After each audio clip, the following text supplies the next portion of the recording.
Olá, graça e paz, louvado seja Deus. Tudo bem com você? Tudo bem com sua família? Espero que tudo esteja bem. Livro de Neemias, capítulo 1. Nós vamos iniciar a partir do versículo 1. Diz assim: As palavras de Neemias, filho de Acalias, no mês de Quisleu, no ano 20º. Estando eu na cidade de Suzã, veio Hanani, um de meus irmãos, com alguns de Judá.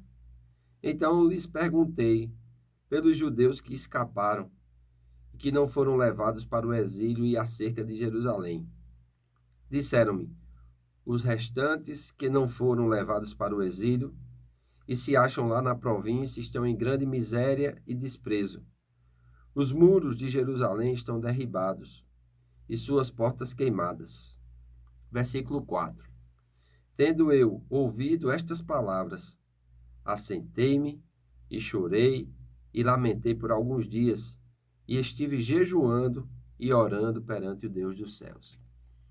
Olha como esse livro começa. Vem falando a respeito de um judeu que estava lá na cidadela de Suzã. Suzã era a capital da Pérsia. Nós sabemos que, pela leitura, Neemias ele era um copeiro do rei, ou seja, tinha algumas regalias, muitas regalias. Vivia no palácio com um certo conforto, uma certa proteção. Mas é interessante, irmãos, perguntas que nós fazemos vai nos levar ou não a nos comprometermos com as respostas que recebemos. Amém? Então, é muito importante nós pensarmos de forma radical antes de fazermos perguntas, principalmente no que diz respeito às coisas relacionadas a Deus. Amém? Então, do verso 1 ao verso 3 vai falar aqui sobre o mês de Quisleu, né? No mês de Quisleu, no ano 20º de Artaxerxes. Então, teria sido em dezembro do ano de 446 a.C. O cenário é Suzã, antiga capital de inverno dos reis persas, localizada na região sudoeste do Irã de hoje. Daniel esteve nesse lugar nos dias do reinado de Belsazar. Esté, Mordecai e Ramã também estiveram lá. No pensamento de Neemias, Suzã está em contraste com os muros destruídos de Jerusalém, sua antiga cidade. Então, nós vemos aqui que era comum, né? Já que Jerusalém, Judá, toda aquela parte ali que pertencia à região ali do povo de Deus, agora era uma província da Pérsia. Então, era comum essas caravanas viajarem, viajantes fazendo negócios, caravanas de soldados. E diz aqui que um dos irmãos, Hanani, ou seja, um contemporâneo seu, um judeu, estava voltando de Jerusalém.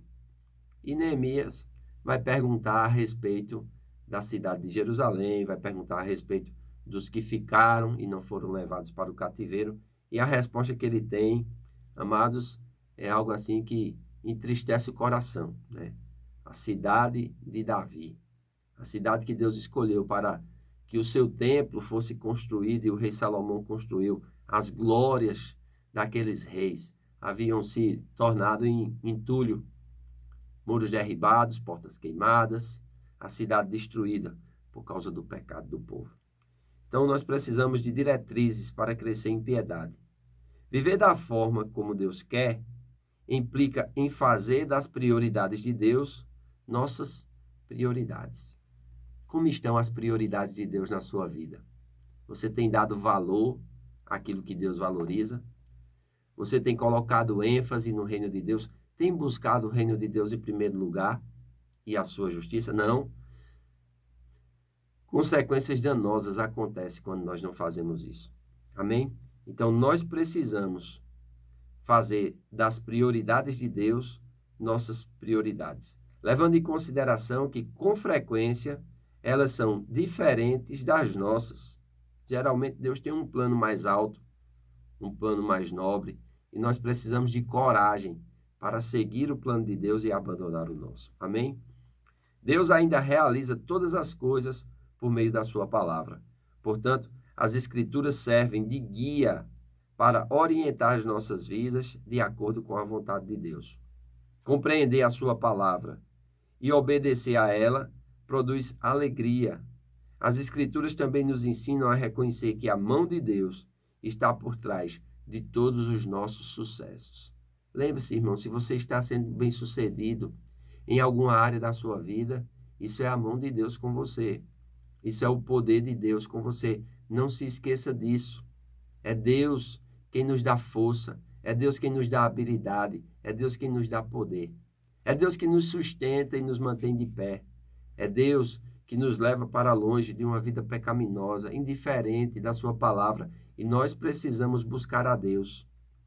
E o profeta diz, vocês vão me achar quando vocês me buscardes. E não é buscar de qualquer forma, mas é buscar de todo o coração. Amém? Faça do bem-estar do povo de Deus um valor mais alto do que o seu próprio bem-estar. Entenda que um pecado geral do povo de Deus também é seu pecado e, por isso, também deve ser confessado. É interessante que Neemias, quando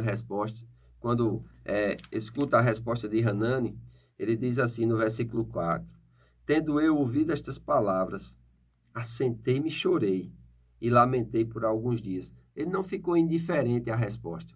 Ele não disse, realmente, o povo pecou, realmente o povo desobedeceu a Deus. Não. A reação dele foi, primeiro, se assentar e considerar. Depois chorar por causa da cidade, por causa do povo. Depois, lamentar por alguns dias. Mas ele não ficou somente no assentado. Ele não ficou somente no choro, nem no lamento. Ele fez alguma coisa. Ele foi fazer algo que era importante. Outras pessoas também souberam dessa notícia, mas nada fizeram. Ele disse, estive jejuando e orando perante o Deus dos céus. Nós vamos comentar a oração de Neemias amanhã, mas é interessante que como o jejum, como a oração, cria oportunidades, amém? Para que algo seja feito, algo que não está em linha com a vontade de Deus, algo que nós vemos e que não estamos satisfeitos com aqueles resultados, seja na nossa vida pessoal, seja na nossa vida familiar, seja para com o nosso trabalho, seja para com a igreja onde nós congregamos. Parece que o problema é somente dos outros. Não, mas o problema também é nosso. Não abandone o barco que Deus lhe colocou nele. Crie oportunidades, amém? E faça da leitura das Escrituras uma fonte de entendimento e encorajamento. Cultive e promova a alegria do Senhor entre o povo de Deus como uma poderosa fonte de poder espiritual. É muito importante nós não permitirmos que a nossa alegria seja roubada. O diabo não te deu a alegria. Quem te deu a alegria foi Deus e você não pode permitir ele roubar a sua alegria por causa dos problemas, por causa das circunstâncias, por causa de notícias que abalam você, que lhe deixam muitas vezes tristes, até querendo culpar os outros, mas assuma o seu lugar. Deus lhe chamou com um propósito. Deus lhe chamou e lhe capacitou com dons e talentos, que quando você não utiliza, claro, o lugar onde você está vai padecer e vai sofrer, porque você não está sendo fiel na sua parte, o todo sofre. E é interessante, Neemias aqui, ele vai observar o sofrimento da situação de Jerusalém. Ele vai orar, ele vai jejuar, ele vai interceder. E nós vamos ver como Deus vai levantar esse homem, como Deus vai, pelo seu Espírito, dar favor, prover a situação e criar uma saída para que Neemias seja alguém importante e o seu nome esteja arrolado nas santas palavras, nas escrituras eternas, porque ele não ouviu algo, ele não viu uma prioridade que era de Deus e não deixou para lá, mas ele fez com que essa prioridade também fosse sua. Quando ele ouviu as más notícias, ele se assentou, ele chorou, ele lamentou, mas ele também jejuou e orou. E se colocou na brecha, e Deus levantou ele como um reconstrutor, como alguém que ia fazer a diferença na sua geração. Esse é o plano de Deus para mim, esse é o plano de Deus para você.